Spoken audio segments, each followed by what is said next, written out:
August 2001. Like most freshmen, I lived in the dorms at a state party school.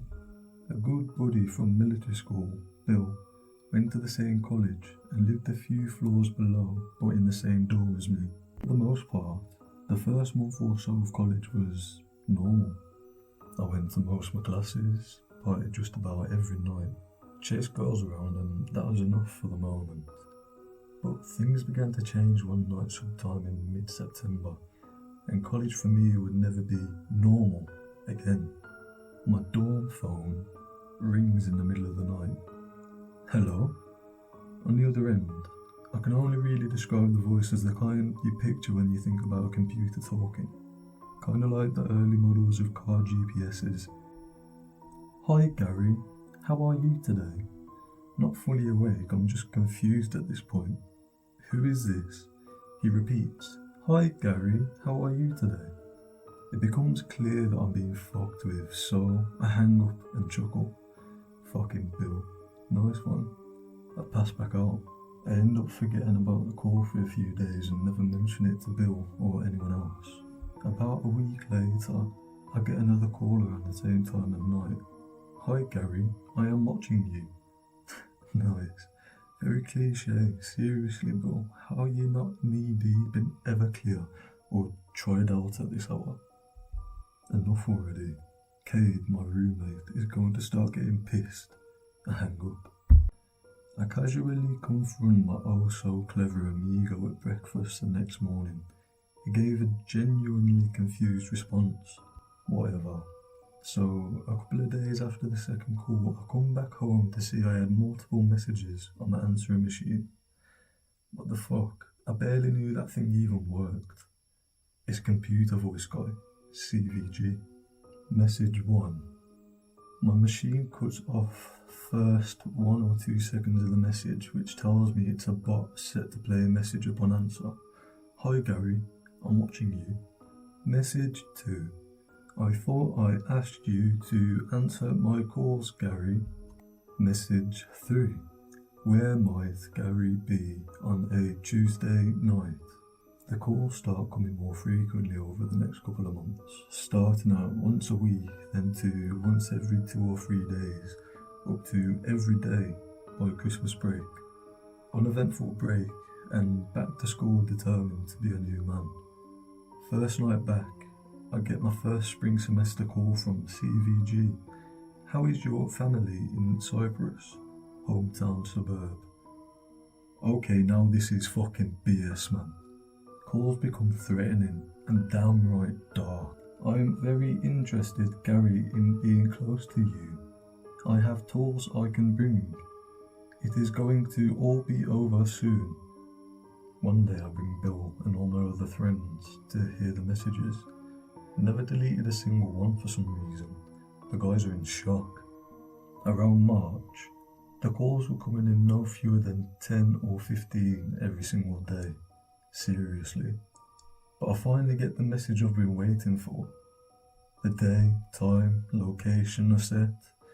We will meet in front of Coleman Hall at night, Wednesday 27th of April, and we will take our friendship to the next level.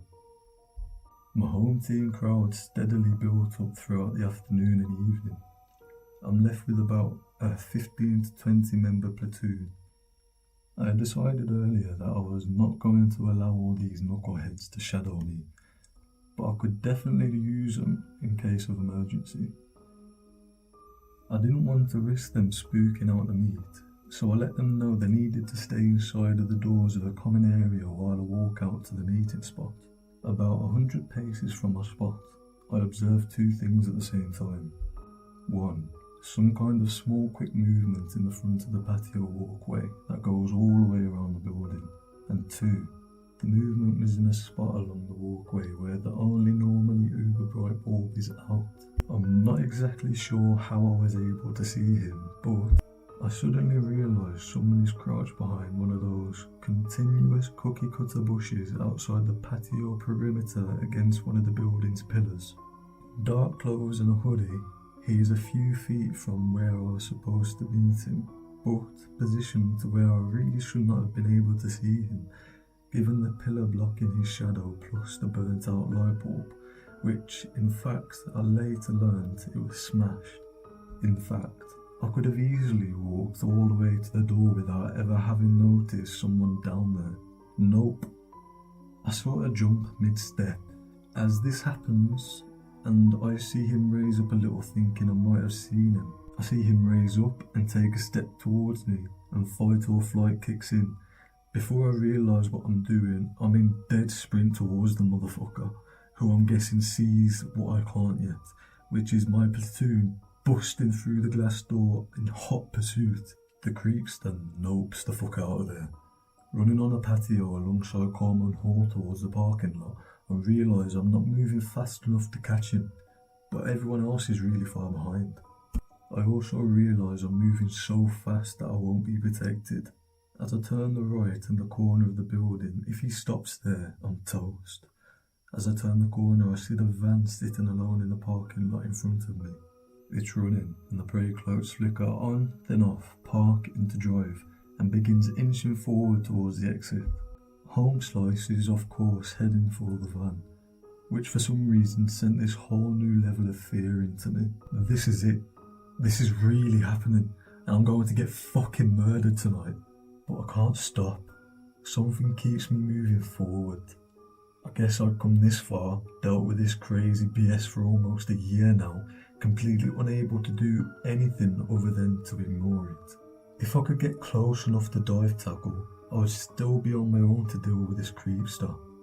His driver, and now I realise there's a third one that's manning the sliding door. Awesome. I don't care how badass you think you are when you're a 19-year-old jock. Your chances of taking down 3 grown men that are already violent criminals and prepared to victimise are about 1 in a not gonna fucking happen, buddy. My turn is wide and slow due to being on a full-on sprint, and I lose ground. I'm probably 20 yards from the lot when he does a flying leap into the side of the van. There couldn't have even been any rows of seats for a leap like that. Creepster number 3 slams the door shut and the van peels away from the parking lot, bangs right and gone in an instant. We finally start walking back, and I'm reliving the scene as we retrace our steps. As we get closer to the original meeting spot, I see something that scares me more than anything else in this entire equation up to this point. On the opposite side of the pillar where Creepy McCreeperson was crouching, there was a video camera sitting on a stand pointing right at the spot I would have been standing when I should not have been able to notice him, and it was still recording. A little backstory. I'm a 20-year-old, short, petite female working at Subway, and I can't help but be nice to everyone even if they creep me out. I feel bad usually. About a year ago we had this guy, about 35-40 years old, who would come in every day for lunch. He was fascinated by my stretched ears and a few piercings I had on my face, and he always asked questions. He would sit down after I rang him out and watch me from his table for about 2 hours, non-stop, just staring at me while I helped other customers. This goes on for about 2 weeks. Every day he would ask for my number, saying he has plugs and tunnels he wants to give me and see me wearing them in my ears, and always politely declined. One day, I'm alone in the store because my manager had to go to the bank. We were really slow that day, so I just sat in the back room messing around on my phone. I heard the door chime. I looked up and yet no one was there. Then I saw that man again walk past the front of the store really quickly, like he was in a hurry. The store phone rings. Me? Thanks for calling Subway. How can I help you? Him. This is the girl with the nice ears, right? Me. Yes? Who's this? Him. Are you alone in the back room right now? Are you working by yourself? At this point I got really creeped out and I knew it was him. I hung up and texted the manager of the situation so he would hurry back.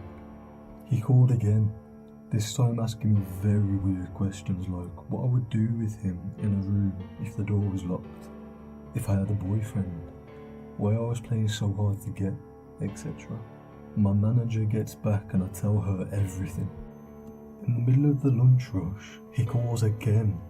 This time, my manager answers the phone. To this day, she has never told me what he said, but the look on her face made my spine shiver. She told him if he calls again or shows up, she would call the police. I thought that was the end of it, but at last, I was wrong. 1 week later, I'm clocking out and getting ready to walk to my car, parked in the front, and when I look outside, I see him standing by my car looking inside of it. I was an idiot and I left the back door unlocked. I watched him crawl inside and shut the door. The creep was trying to hide in my fucking back seat and do God knows what to me when I got in. My manager locked the front door of the store and called the police. When they arrived, they had to pretty much drag him out of my car and he got arrested. On him was a butcher's knife, a rope and a rag with chloroform on it. If I hadn't have looked up when I did, I would probably be dead right now. Once I had a classmate, let's call him Bob. Bob was in a glass closet. He would reaffirm his straightness by repeatedly hitting on all the girls in class. One day, I suggested he explored and embraced his sexuality instead of hiding and running from it. He decided to prove to everyone how straight he was by dating me, to prove me wrong.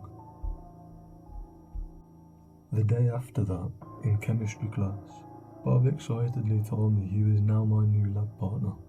"It's chemistry," he exclaimed. I tolerated it.